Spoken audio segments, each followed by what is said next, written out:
Sales of large family cars such as the Mondeo have been hit in recent years by the growing popularity of niche vehicles such as MPVs and also by German premium models. However, the Mondeo is just as good to drive as any sport saloon, and it has all the practicality that a family needs. For instance, the boot, it's absolutely massive, and to show you just how big it is, I can use it to shrink this bag. Look. It's now tiny. Anyway, that's enough of that stupidity.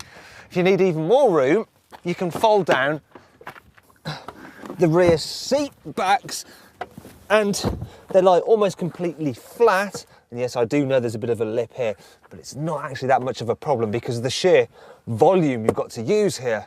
But if you want to carry people instead of, I don't know, furniture, the Mondeo is just as capable. I mean, look at this.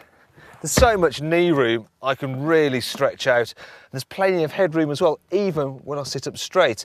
I reckon a basketball player could get comfy here. And even the middle seat, that's not too bad either. And I reckon you could easily carry 3 adults in the back of here, no problem at all. As for the front, it's pretty roomy in here too. There's lots of practicality as well. For instance, there's some decent sized door bins and the cubby in the central armrest is really deep. Everything feels well built as well. I mean, for instance, the soft touch material of the dash goes all the way down here. You don't get that on some German cars. As for gadgets, well, there's plenty of standard kit. Get things like Bluetooth, connectivity, and cruise control as standard.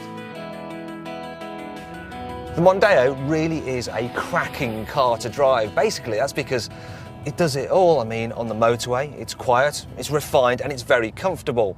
Yet, when you hit a back road such as this, it's actually a lot of fun as well. And the reason for that is the suspension is really well judged. It gives the car loads of grip.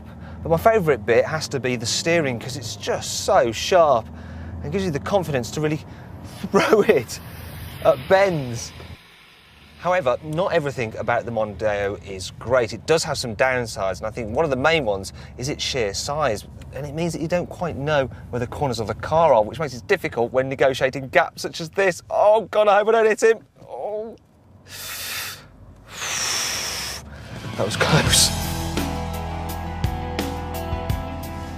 Now I know beauty is in the eye of the beholder, but I think the design of the dash here on the Mondeo looks a little bit dated, especially the centre console area. It's certainly not as stylish as that in the Vauxhall Insignia.